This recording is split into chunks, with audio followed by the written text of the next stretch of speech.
Welcome back to From Corporate to Cashflow. We are Andrea Cannon and Liz Schwab, two pharmacists navigating the process of building time and financial freedom while working our day jobs. Navigating the journey is difficult, but our podcast guests are experts in showing us how it's done. And today we have Rachel Johns here with us today. Thanks so much for joining us. Thanks for having me. Yay, Rachel. Very excited for this. You are a physician by training, and so would love to dive into that. But in order to do that, tell me about your journey. So, how did you get started? And ultimately, how did you transition to where you are today in real estate, investments, etc.? Yeah, so I grew up in the time that we were taught to get a job, invest your money in the stock market, save for retirement, and like basically you're going to be okay. Like that's what you do. So that's what I did. And then I turned around and I was 40 and not where I wanted to be in life. I have three kids, got divorced. Now I'm remarried, but then my oldest, started talking about going to college, and I'm like, I don't know how I'm going to pay for that. And so this dogma of, go get a job, save for retirement didn't work out for me. And so that's when I started looking for other things that I could do on the side. And I pay so much money in taxes. And I live in California, which doesn't help. So I was really looking for something that would help me shield some of my income from taxes. And, it's actually kind of hard being a W-2 worker because all this depreciation, you can invest in real estate, but the depreciation is passive losses, which you can only write off on your passive gains. So I needed some of that so that I could, depreciate against it and keep some of that, like tax free. So that's kind of how I got into it. Started just learning a lot more about finances. I discovered, self-directed IRA. I didn't know that was a thing. So that was super helpful. So yeah, that's kind of how I got to my journey. And then, COVID happened. And since then, I've seen a lot of people leaving healthcare, not really because they even want to. Most of us still love healthcare and we love the job and we're there to help patients. But the job has become just so overwhelming with the number of patient volume. Every year we get paid less. We get less time with patients. We have to document more. And so now that I've discovered all of these things that have helped me, I want to help other healthcare workers have more freedom, which means, really just means money, just money to not feel like they have to work, but that they want to. And then so it's the freedom of choice, right? To feel like they want to go to work. And if they don't want to, they don't have to. They can spend more time with their family and friends and go on vacations and do hobbies and stuff like that, and not always feel like I have to pick up that extra shift. That's how I Yeah. felt when my daughter was going to college. I calculated it out. How many extra shifts do I have to work to pay for her college? Because, like I'm not getting any federal tax, money for loans. Um, Right. so I had to pay for it out of pocket. And so that's how I did it. Like we get paid more for night shifts. So how many night shifts do I have to work in a year to pay for her college? And, Right. that's not freedom. And so Right. I want to help myself, but also other people have that freedom. And so hopefully stay in healthcare. Yeah, absolutely. Oh, I love that you said this because it's so true, right? I think that burnout is a huge problem that needs to be addressed, and it's rightfully so. The reasons for the burnout, and there's such high expectations on so many levels for our providers that I think, slightly going off topic, I think there's a radical transformation that needs to happen in our healthcare system. Yeah. On the other side, I know we're talking about creating more money and passive income and such. And to your point that not everyone is just trying to, acquire more money, they're trying to get time freedom, right? And I Right. think that's the shift in a lot of people's perspective, like, oh, like you're so greedy, why do you want all this money? Like, okay, like you're a doctor, you're a pharmacist, you're already making so much money. But at the end of the day, a lot of times you actually don't have any freedom to step away from the job that is providing you all of that money, right? Yeah. Where you're working 24/7, constantly stressed out, you're on call.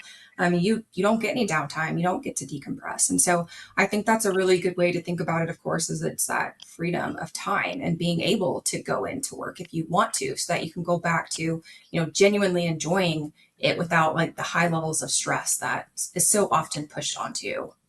Yeah. And then is there a specific area like within real estate that you're focusing in right now or investment wise? So my husband and I, we do two things. Personally, we're in the self-storage space.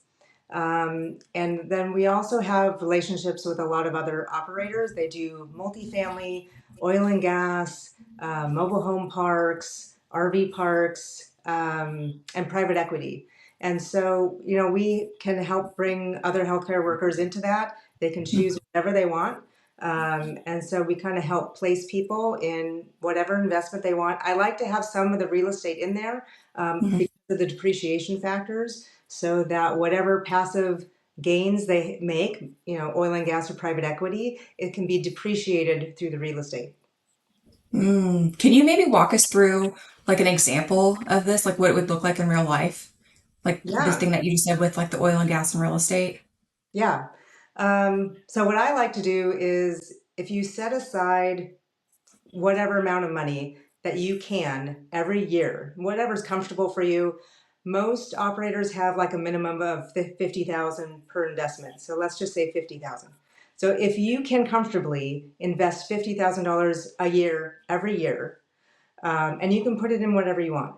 But you get the depreciation on that, which kind of rolls over until, let's say, a multifamily property sells, and then you get all that gains right at the end. But then you have that depreciation all lined up, so that's all tax free, right?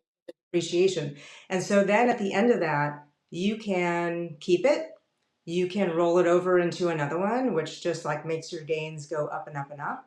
But again, that just gives you that freedom of choice that you can do whatever you want with it. And so So, that's kind of my strategy.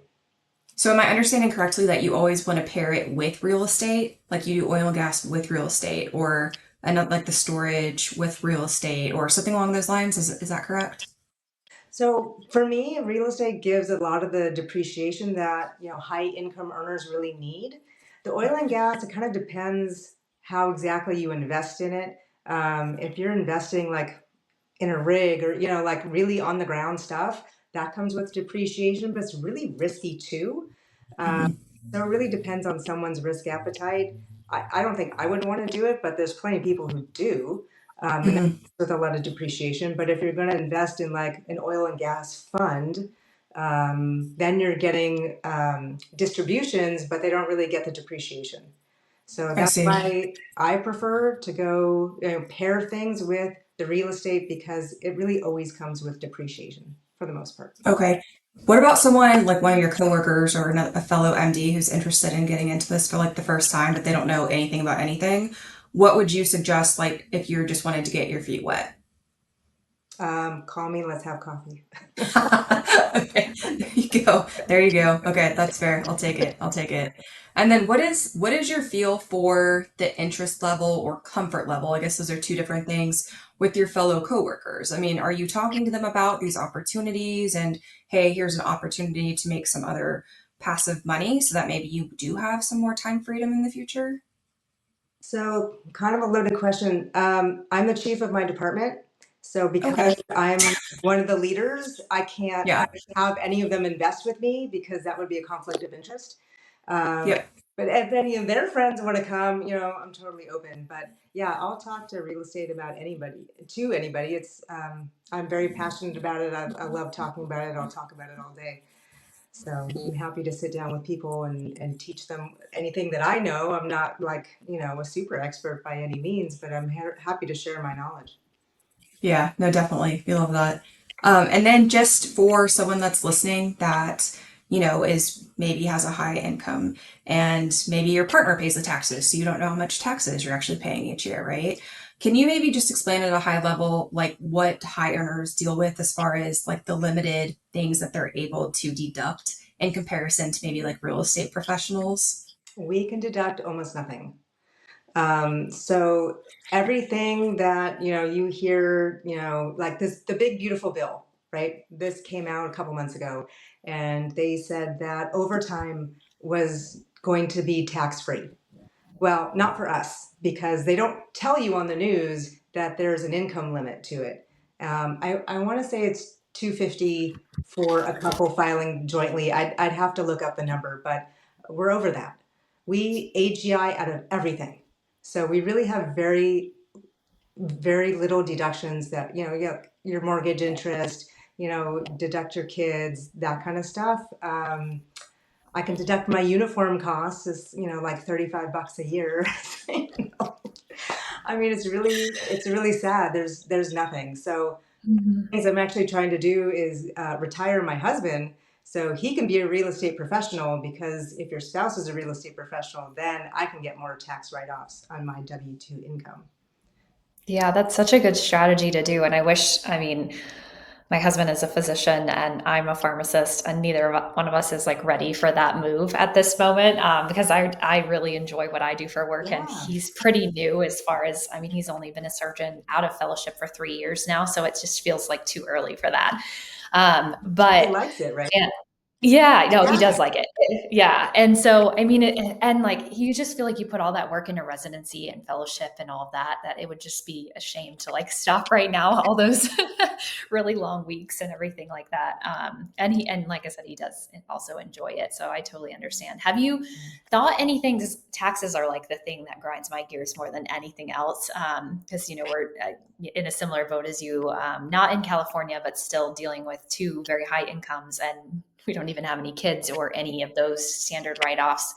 Have you given any thought to things like Airbnbs or RV parks or anything where the stays are less than 7 days, where that turns it into non-passive, aka sort of active, that you could maybe offset some W-2 income, or too much work? Uh, for me, too much work. I Hmm. like the passive investing. We do the storage facilities. Um, one of my friends said it's the lazy man's real estate investing. So because you know we manage it remotely, it's super easy. Tenants call, we fix it. You know, it's like a 5-minute conversation. So that's as much as we want to manage. Hmm. Yeah, an Airbnb is just too much work for me. Because you know, Yeah. if a guest calls, right, I'm seeing patients, so I can't like drop everything and go fix whatever it is that they're having a problem with. I just don't see how, for me at least, that would work in with my regular job. So Hmm. that's why I don't do it. But for some Yeah. people who do have the time, it's a great option. Yeah.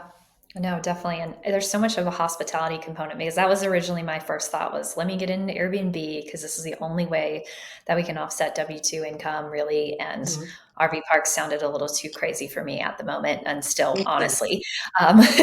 So I was like, well, I think Airbnb is the answer, and quickly found out that that isn't really my area of fun. I think the hospitality industry is its own ball game, and as much as I love, you know, interacting with people on a regular basis, I, you know, outlined exactly what people should do to check in, you know, with pictures and everything, and it's still like, how do I get in? And I'm like, oh my gosh, look at the pictures.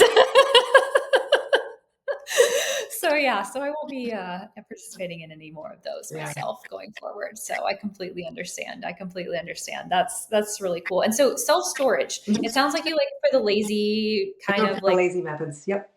yeah. And so how long have you been doing self storage? Where are you doing self storage? Give us a little bit more insight into that. We're actually new at it. We kind of backed into this deal. My husband had this relationship with this wholesaler who would just like send him these random things. And so he sent him this self storage facility. It's in Arkansas. We live in California. The funny thing is that the seller lives 15 minutes away from us. So he's also in California. Um, and so we were looking at it, had some seller financing, and it just kind of worked out. So that's what we did. We're currently in a process of buying a second storage facility in the same city. And so, yeah, looking to acquire a lot more. Just curious, anything that you've learned so far with that particular avenue? It's been really interesting. Yes. You still have to do like all your due diligence, right? Just because it's a storage facility doesn't mean that it's easy. It's different. So you definitely have to learn the ins and outs of, you know, running a storage facility and how to underwrite it. One thing that he didn't tell us was he had like 10 tenants in arrears, which you know, he didn't tell us about beforehand. And so there's a couple people that are like, it's $60 a month. are these units, and there's one guy who's like $1,000 in arrears. I'm like, how many years have you not been paying for this? So now we got to figure out how to evict the guy, because he's not paying, and we called him and like he has no interest in paying, but his stuff is still there. So, we have to go through the eviction process, and we have to learn how to do that, and auction his stuff off is apparently really how you do it, and just get it cleared out so someone else can rent it. Yeah, yeah. The arrears are always fun, right? The surprise. Oh, by the way, you're like, what? Yeah. But Okay, so some other people also in arrears, we called, and this guy had like 2 heart attacks. And he oh, wanted okay. to, make things right. And so, we just work things out, put him on a payment plan. Life happens. So we just work with people. Just people. Right. Yeah. See, that's a good approach. We appreciate people like you. Yeah. So that's one good piece that you've learned, right? But what about in general with real estate? What's one piece of advice or lesson, I'm sorry, that you know now that you wish you would have known when you first started? Rural places are very difficult. No one wants to lend on rural properties. It's very hard to underwrite, very hard to get people to lend to you. So the first facility we looked at was in Scranton, South Carolina, which I didn't even know was a place until I looked it up. I Mm-hmm. think the census is like 1,000 people, and it was a Hmm. great deal. It had a whole empty lot next door, so you could like double the size of the storage facility. They do zero advertising, and they're like 97% occupied. Their advertising was like a sign Wow. in the front with a phone number that didn't even have the area code on it because like everyone lived there. And Uh-huh. we could not find anyone who wanted to lend on this. Even if it was such a great deal, Uh-huh. we would have made so much money. We would have made the lenders so much money, but no one was interested. So just stay out of the rural areas. Okay, good Yeah. to know. Good to know. And then to clarify, so are you raising money then for these opportunities, like for other people Yeah, too? yeah, sometimes. Okay, gotcha. What is, and do you have one main focus, or are you kind of spread out between all these different ventures, like the oil, gas, storage facilities? Like, Yeah, we're kind of spread. I sometimes that concerns me a little bit that we're not focused enough. Um, So my husband does all the vetting of the operators, and so we kind of tag team our business. So he has all the relationships with the operators. He vets them. He makes sure that they have a good background, that they have a good track record, and then I do the customer and investor relations. And so we just hmm sit down with people and say, hey, what are you interested in? What do you want to do? What do you want to get out of this? And then we help match them to an opportunity that we think would be best for them. Yeah. And how's that been working with your partner, your husband, to accomplish this? Has that been difficult, or like how would you describe that? Sometimes it's been difficult, sometimes it's been stressful. But at the end of the day, we have the same goal, and we just want to help people. And yeah, so it's been fine. That's awesome. And I love that he spends the time to do the vetting of the operator because I think, I mean, that sounds obvious, right? But I feel like so many times people hear about, oh, this is like such a good opportunity, a good deal, XYZ. And it turns out that that is just Yeah, not the case at all. And maybe the operator has a history of securities fraud, or maybe the deal is in a completely rural place, even though the numbers are screaming, 50% IRR or something like that. So, it's nice to hear that he does like that deep dive on everyone, because I'm sure you've maybe found some interesting things in that process. yeah, he does cybersecurity for a living for his W-2, so he knows how to vet people. Oh, that's awesome. That's like the perfect person for that. So I see why you guys are a team. Yeah. That's really cool. It's really cool.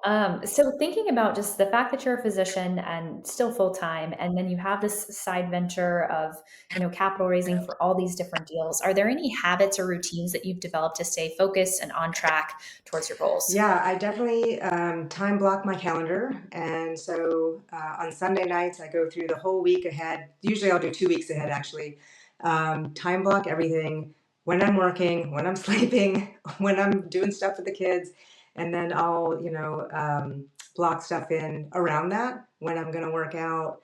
My son's in Boy Scouts, so somehow I got roped into being an assistant scout leader on top of all of this. So later tonight, we're going to Boy Scouts. And yeah, so you just got to be organized, really. Yeah, especially when you're so busy, Have you to. basically have to, Yeah. right? There's no alternative. So, yeah.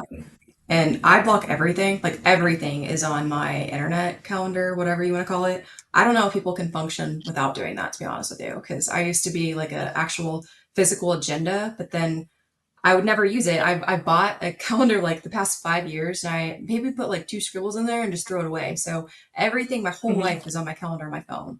And I find that works really well for me. And I hear this Yep. time blocking thing come up and up and up again. So I think it's working really Yeah. effectively for a lot of Yeah. people. So Highly recommend. yeah, thank you for validating me. Yeah. Yeah. Okay, so let's go back to the advice portion. So let's talk to MDs or healthcare professionals specifically, since that's been your experience. So, if you could only give one piece of advice in 30 seconds to an MD or healthcare provider starting their financial Do independence your journey, research. what would it be? Yeah. Do your research first. Know what you want to get out of it. Know your goals. What do you want to get out of this? How are you going to get there? Who's going to help you? Because there's a lot of people out there who are Yeah, happy to take your money. Um, and I think people starting out, yeah, that you don't know what you don't know, right? So find a trusted person that will, maybe sit down with you and just kind of go over things, have a sounding board. If it's, you know, too good to be true, the returns are, off the charts, there's something wrong. It's yeah. too good to be The true too good thing to be true thing comes up a all lot, the right? time. So Yeah, basically, higher risk, higher reward, right? So it depends on your risk tolerance. If yep, if you're younger, you can have a high risk tolerance because you have lots of time to make that up if you do lose your money. Um, I'm at the point where, I'm yeah, starting to be near the end of my career, and I do not want to lose any money. I want to make some money, but I want to keep it too. So my risk tolerance is getting less as yeah, I yeah. This may be a silly question, but for the higher income earners, so healthcare professionals, because they make so much money, right? And granted, that's maybe not sustainable for their entire life to be operating or whatever they do physically. Do you think that there's a need that they pursue another avenue for passive income? um, for physically, I think it depends on what you do. So like my job's not super physical. Um, I do walk a lot in the hospital, but Hmm. I also sit a lot. I think surgeons more. It's because they stand all day and they're hunched over, and I do see a lot of surgeons having Right. back problems, dentists for sure having back problems. Actually, my husband's dentist, I think she was Hmm. in her 30s. She had to retire because of that. Yeah. So I think it kind of Oh, depends jeez. on how Yeah. physical your job is. Yeah. No, it definitely makes sense. Oh man, that makes me really sad though too. But it makes sense with the dentist, right? Every time I'm there, I'm Yeah. like, that can't be comfortable for you to be looking at me like that. So yeah, definitely understand that. Okay, great. And then curious what your experience has been with the self-directed IRA that you mentioned at the very beginning of the call. Can you maybe walk us through how you Yeah, learned so about I that had and what your experience has a been? regular IRA from way before when before I went to medical school, because again, as you make more money, you really can't contribute to a regular IRA, at least pre-tax. And so I joined Pace Morby's group, Sub2 group, and heard them talking about it. What was it, with Matt Sorensen, I think. And it was just like this boom light bulb, and I'm like, oh my god, I didn't even know this was a thing. So I, converted my regular Roth into a self-directed Roth, and you can't use that for your own real estate purposes. So that's one of the limitations, but you can certainly put it into other people's real estate.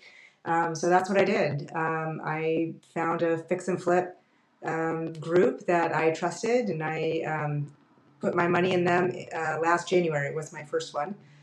It was supposed to be 3 months. They went 4 months, so I got a lot of late fees, which was nice. And then I rolled it over into my second fix and flip. So that should end next January. That's cool. And I mean, I think You're talking about the late fees and things going like a little bit late and that sort of thing and getting some extra fees. I think it's interesting because, you mentioned if you're younger, maybe you have a little more risk tolerance, reward possibility. I think for both me and Liz, we've really focused on, we wanted to get into lending Mhm. more.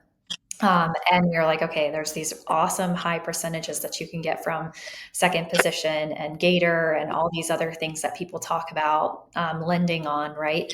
But then we also heard the stories of all the people who were promised these 20% returns and got, not only did they not get their 20% return, they also lost some of their principal, if not all of their principal.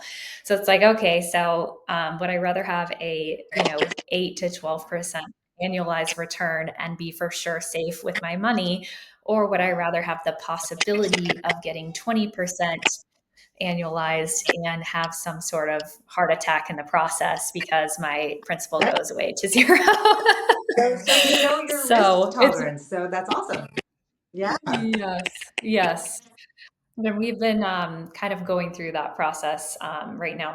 We are deployed in quite a few first position loans at the moment between the two of us, and kind of doing it as partners and kind of seeing the different opportunities so that we can do co-lending with people going forward, but only on opportunities we've lent our own money on first. Like that's our vetting process is, okay, how's the operator? How do they communicate? All of those things going forward, and we've really liked that so Yeah, far. that's the only reason why I didn't have a heart attack when said they were going to be late, is because they were good communicators. And it was a first position Yeah. loan, so I could have foreclosed on them if I, had to. That one was in Detroit, so like I didn't want to fly to Detroit and deal with that. But it was a first position loan, so I had the option. But they were really good communicators there. Kind of have their own shop. They made their own, kitchen cabinets. Everything was in house, and they were just doing a lot. And I think because it was in the winter time, the weather kind of got in the way, and I was okay with it, only because they were good communicators and they just kept me in the loop about when they felt that they were going to close, and then they did. Yeah. Well, and that's nice because things do happen, right? There's Yeah, delays that happen, absolutely. things come up. So Yeah. it's nice that they're, able to, keep you in the loop for that as well. So thinking about just, we talked about money and making more and having that time. And so both Liz and I have goals to travel and get outside and just explore more. And so just wondering, kind of a fun question to wrap up the podcast, if you have any bucket list items you're hoping to check off in the next couple of years. Yeah, actually, I just checked one off this last summer. We went on a cruise to Alaska. I've been wanting to do that for a while, so we got to do that, and the weather was great. It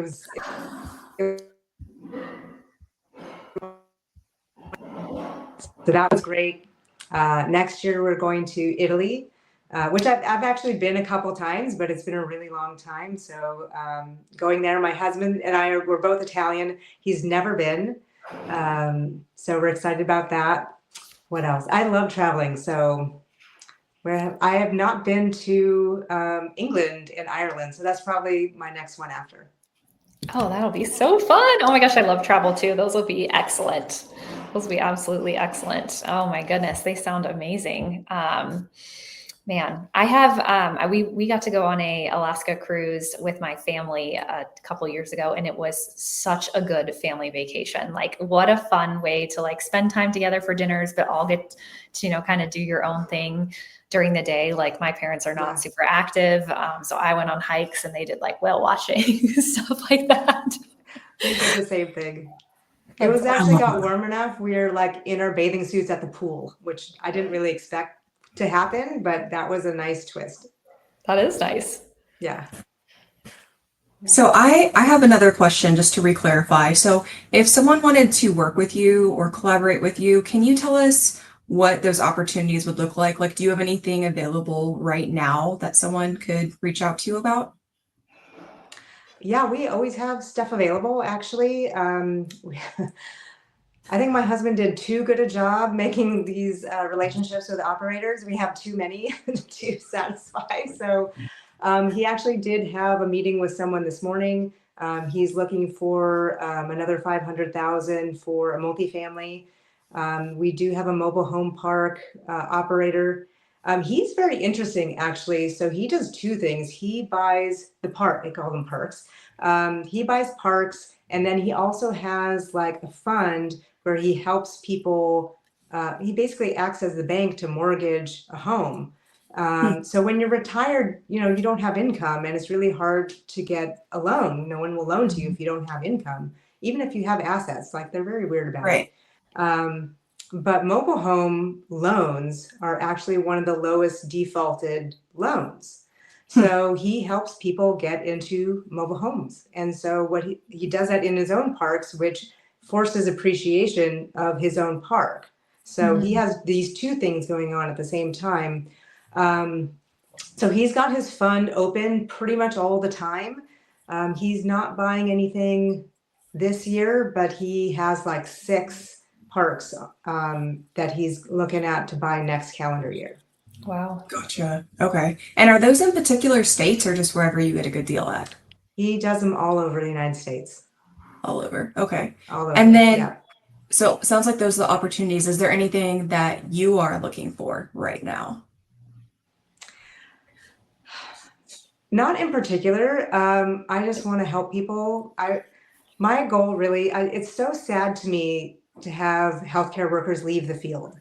Mhm. Um, and so I just want to help people stay Yeah. in whatever capacity they want to, even if, part-time, great. But if we don't help people stay, we're going to have a massive shortage in the next 10 years. Doctors, Yeah. nurses, CNAs, everybody, pharmacists, everybody. And we can't get enough new people in time. And also, they may not want to when they see us all burned out. They're like, why would I want to do that? Right. And Right. so I think my goal we're is already just to seeing. really help my fellow healthcare workers stay in the job that they love to do. Yeah, I think we're already seeing that now, right? I mean, I know so many people that are trying to transition out of their clinical pharmacy jobs to work for industry, and you can't blame so many of them because of the pressures that they're under. So, yeah, I agree with you. There definitely needs to be a change here. So, on that similar note, if someone wants to talk to you about these further opportunities that maybe they can relax a little bit and achieve that freedom with time, what is the best way that someone either listening or watching this podcast can get in touch with you? So I'm Rachel Johns on all social media platforms. I'm on Facebook, LinkedIn, Instagram, YouTube. Our website is evantio.com. It's EVONTIO.com. You can DM me, you can come to the website. We have a phone number there, you can call. Anyway, get a hold of me. I'm happy to talk to anybody. I love that. Awesome. Well, we really appreciate having you on. I think that our, audience is really aligned with what you have to offer and just kind of your journey in general. It sounds very familiar. I'm hearing so many things when you're talking about surgeons having, back problems and neck problems. My husband's entire practice has had something like kind of crazy recently. There's a guy has been out for more than 6, months with a neck issue and all these things. And it's just like, it's nice to have these other opportunities that you Yeah. can rely on when things like that happen, unfortunately. So I think that your story is super relatable. And so we really appreciate you having you on here. Yeah. Thanks for having me. This was fun. Yeah. And thanks so much, everyone, for listening to this week's episode of From Corporate to Cashflow. We will see you next week. Hey, it's Andrea. Thanks so much for listening to this episode. If you liked it, I'd love it if you hit subscribe. Thanks so much.